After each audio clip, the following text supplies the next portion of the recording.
Farloom is filled with creatures with much more depth and secret qualities than you would initially expect. And that's why I am in this room in the Moss Grotto to, well, not showcase this guy. I already made a short about you, sir. You've gotten your secrets shown today.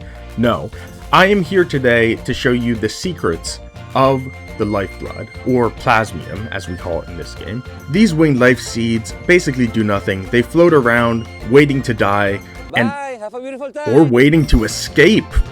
This is a brand new secret I wasn't expecting. I didn't know they could leave the map.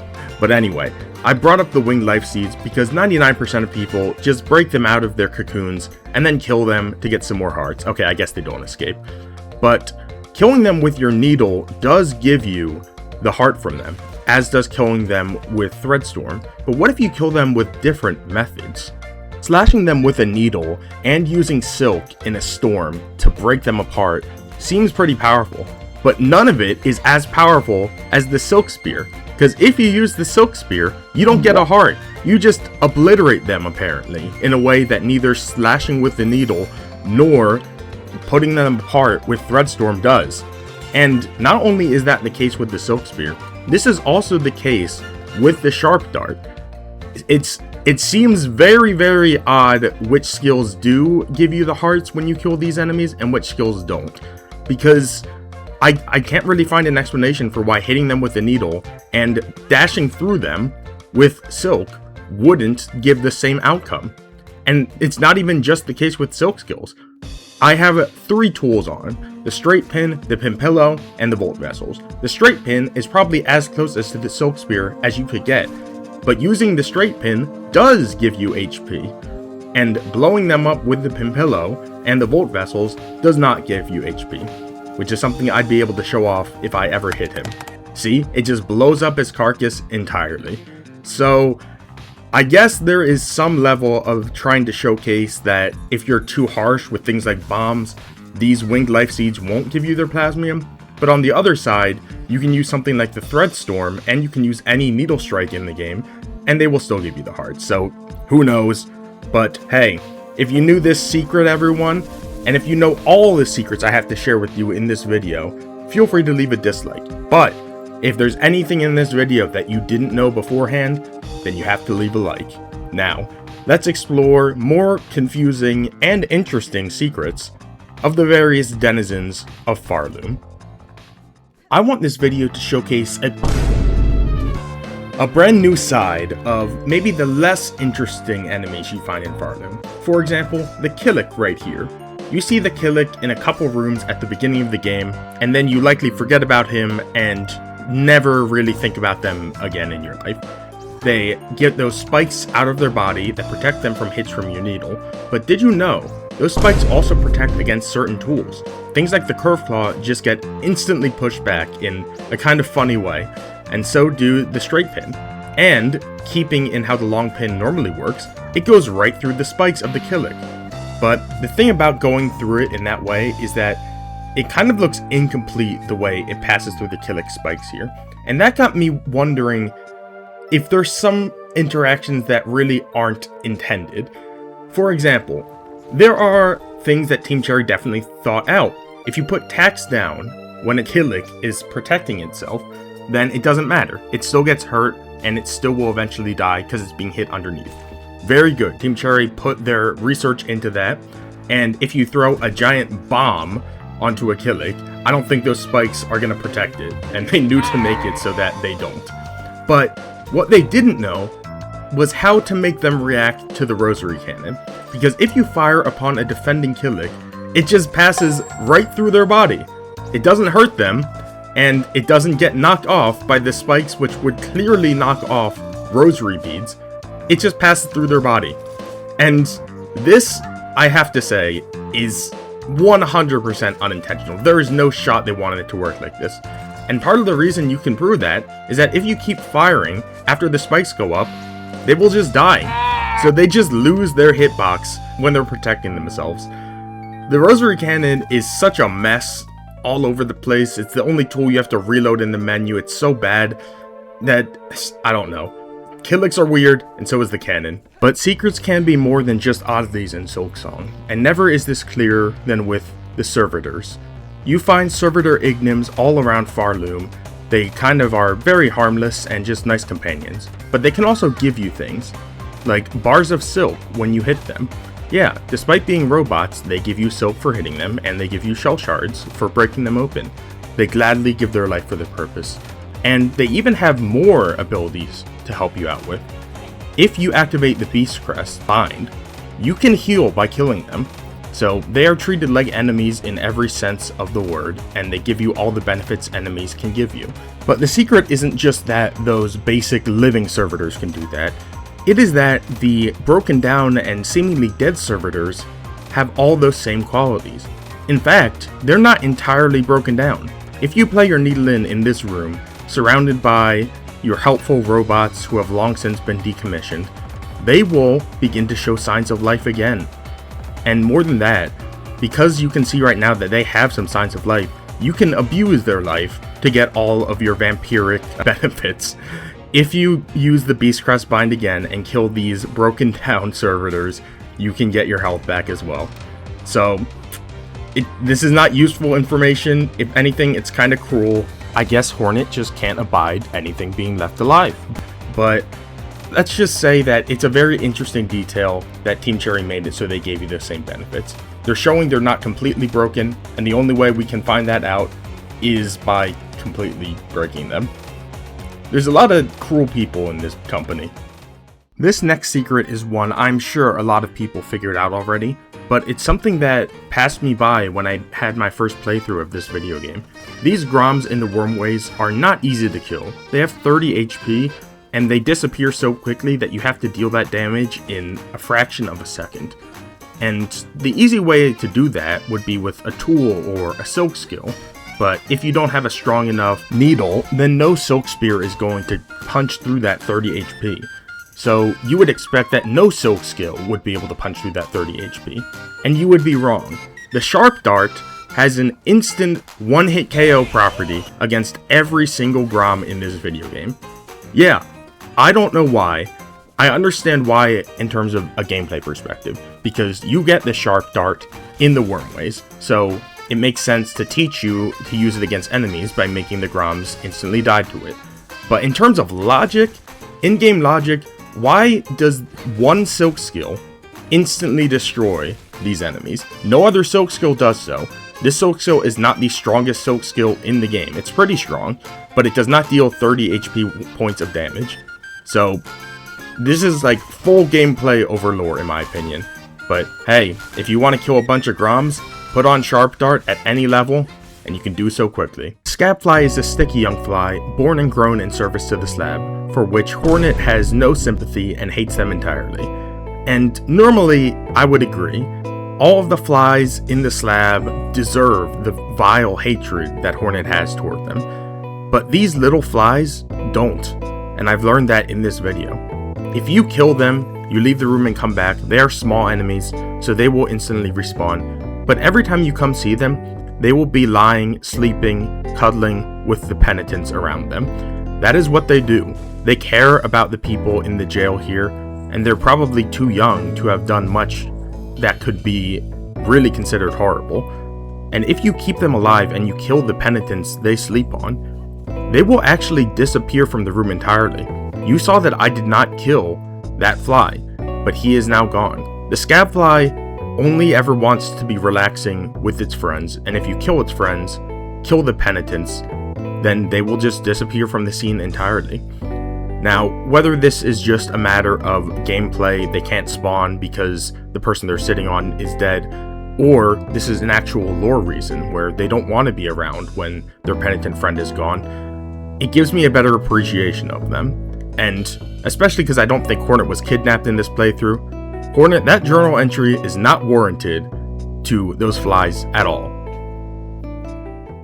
Ah, the Smelt Shoveler. This video is all for bugs like you, my dear friend. Salt of the earth, standard bugs that 99% of people wouldn't think twice about the second they go past their area. The only thing I really remember the Smelt Shoveler for is that Ballo is one of them.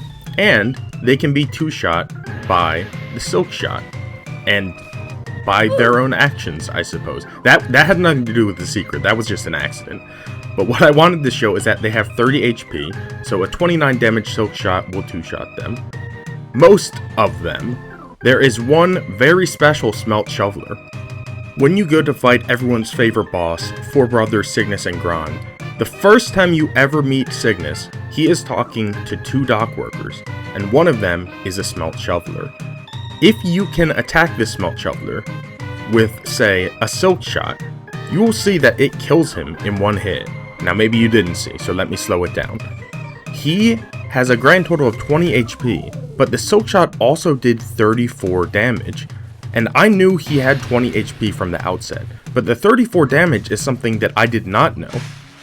He has completely different stats than all of his brethren, and not only is his HP different, the amount of damage he takes is also different. Why did they do this for this one enemy? I have no idea, but discovering secrets like this is what this series is all about, my dear viewer. If you've played Silksong before, you recognize these Scabflies, and if you're like me, you try to free them whenever you can because you feel bad for them. They power all the machinery around the world, they make light come on, but there is a secret to do with them. On the last video I made, my good friend ᵖŒᵒᵇᵃᵇᵇ left a comment saying the lamp bearers in the vaults here, they don't actually hold Scabflies, and he is correct. You can even compare the lamp right there to the one being held by the lamp bearer, and see that that's a completely different sprite. So what is going on here? Because when you break the lamps open holding the Scabflies, they fly away. When this enemy throws these lamps, what seems to come out of them are normal Scabflies. So what does this mean? Unfortunately, this is one of the few things I really can't say is a deliberate choice by Team Cherry, because the sprites between the lamps being held by the lamp bearer and the Scabflies going away after they're being thrown are different. They do not showcase the exact same bug, and I think it is the case that the lamps being held by the lamp bearer were simply a mistaken asset of Lumaflies from the original Hollow Knight. And I think that was corrected once they had been thrown out, because then you see the normal Scabflies fly away. So this is... maybe I'll be corrected, maybe CC will come at me and say this actually has great lore significance, but my statement on this fact right here is that it is a secret and it is a mistake by Team Cherry. But there's so few mistakes to blame Team Cherry for, so I'd rather just talk about the secrets they intended and the cool details they added. For instance, the Memoria, one of the rarest enemies in all of the Citadel, because you pretty much just find 2 of them guarding the Vault Vessel, and they can throw it right out of bounds. Wow, fantastic arm, sir. But you can find this one in Act 3 as well, which gives a great chance for me to showcase what happens when you try to fight them with your own Vault Vessels. You see, almost every single enemy in this game stands there like a deer in headlights when you attack them with anything. They don't dodge, they block on very, very rare occasions, and even rarer, they parry. But the Memoria are not like your standard enemies. They know the Vault Vessels inside and out. So what happens if you try to beat them with their own weapon? Well, you can use other weapons and they will just sit there and take it. But if you have a Vault Vessel near them, they will actually dodge it. They dodge every time you throw a Vault Vessel at their face. And it is incredible, because how would anyone know this? You getting the Vault Vessel usually requires you to beat 2 Memoria, and then you don't come back here in Act 3, so no one uses them against this one guy who is left for you to use them against. They are very agile though, so this is just impressive work by the Memoria, and impressive work by Team Cherry for making the logical decision that the enemies that use these tools will be able to dodge them. Once you finally make it to the Citadel, you come across a lot of bugs who've been here for a while, but you also come across a lot of bugs who are former pilgrims, like the middle bug in this group here. And when you play them the needle in, their lines will generally be saying how great the Citadel is. They have some issues like when may I rest, but our voices will be heard, your glorious walls. And generally speaking, they are here, they're part of the machine now, and they're here to join the rest of the choir and work alongside them. So even if you isolate the bugs who are former pilgrims, they will say words that are very similar to all the other bugs in the Citadel. Like, none shall starve, none shall die, everything's perfect here now. Basically, when you come up to the Citadel, you become part of the eternal bugs here, the chosen bugs. This is why all these bugs did the pilgrimage to begin with, and they feel like they've achieved their goal. Now, this makes sense with most pilgrims you see here, but there is one enemy in the Citadel, in the Coral Chambers, who doesn't share these lines and these sentiments. This special bug is the Choir Elder. While all other former pilgrims share the same Needle-in dialogue once they've reached the Citadel, this guy has lines like, "We will climb, climb forever. Shining bright, our Citadel waits. Lives end, journeys begin." So all those lines seem fairly inappropriate for a bug who has completed their journey and is currently in the Citadel. So yeah, I assume due to a bug or due to some mistake made in just adding Needle-in dialogue to the Choir Elder, all of their lines are shared with the pilgrims on their way to the Citadel. "Raise me higher, pull me closer, I'm going to the Citadel." But you're here already, buddy. I think it's time to give up the game and maybe accept that you've made it. Can you do that for me, please? And now we are at the last secret of this video, so why not head to the last area of the game, the Abyss, and find one of the last enemies we all will face, the Void Tendrils. What is interesting about the Void Tendrils is when you don't have the Everbloom, they're always thrashing about and it's impossible to swim in the Void Sea because of that. But there are a lot more ways to get them angry and to get them thrashing than just by not having the Everbloom. For instance, did you know that just by playing the Needle-in, you arouse their anger in a massive way? They are itching to go after you the second you bring any music down to them. That, or they're just trying to get their hands on you so they can give you a big hug and tell you how great your playing is. But I have a feeling that might not be what they're doing. You could also throw bombs into them, and that somehow makes them less upset than when you were playing music. Grandmother Silk, though, her screams make them just as upset, yeah, and I think that's definitely something that's fair to see. Using a lot of tools don't work, but you put any bomb down there, they get mad for sure.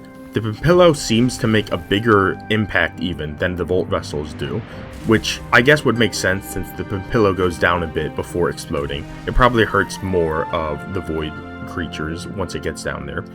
And one of the last and more interesting ways there is to get them to freak out is just by hard landing on the ground there. Yeah, so loud noises seem to arouse their anger. It gets them to react. It's like they're blind creatures reacting to any stimuli they can find around them, which I'm sure you all knew if you've played this game and you've played the original Hollow Knight before. So, thank you all so much for watching this video and for learning about the secrets of this game with me. Some of them are secrets, some of them are mistakes, some of them are things I can't explain on my own. But that's why I love sharing all this information with all of you, my dear viewers. I love learning things about this game, like the Void's hatred for music. I love learning the mistakes that are made in this game and seeing if they are mistakes, because Team Cherry puts so much thought into everything you can never know. And I love sharing it with you all so that you can give me your feedback and I can learn more about this game alongside you. Thank you everyone for watching. Have a good day, everyone.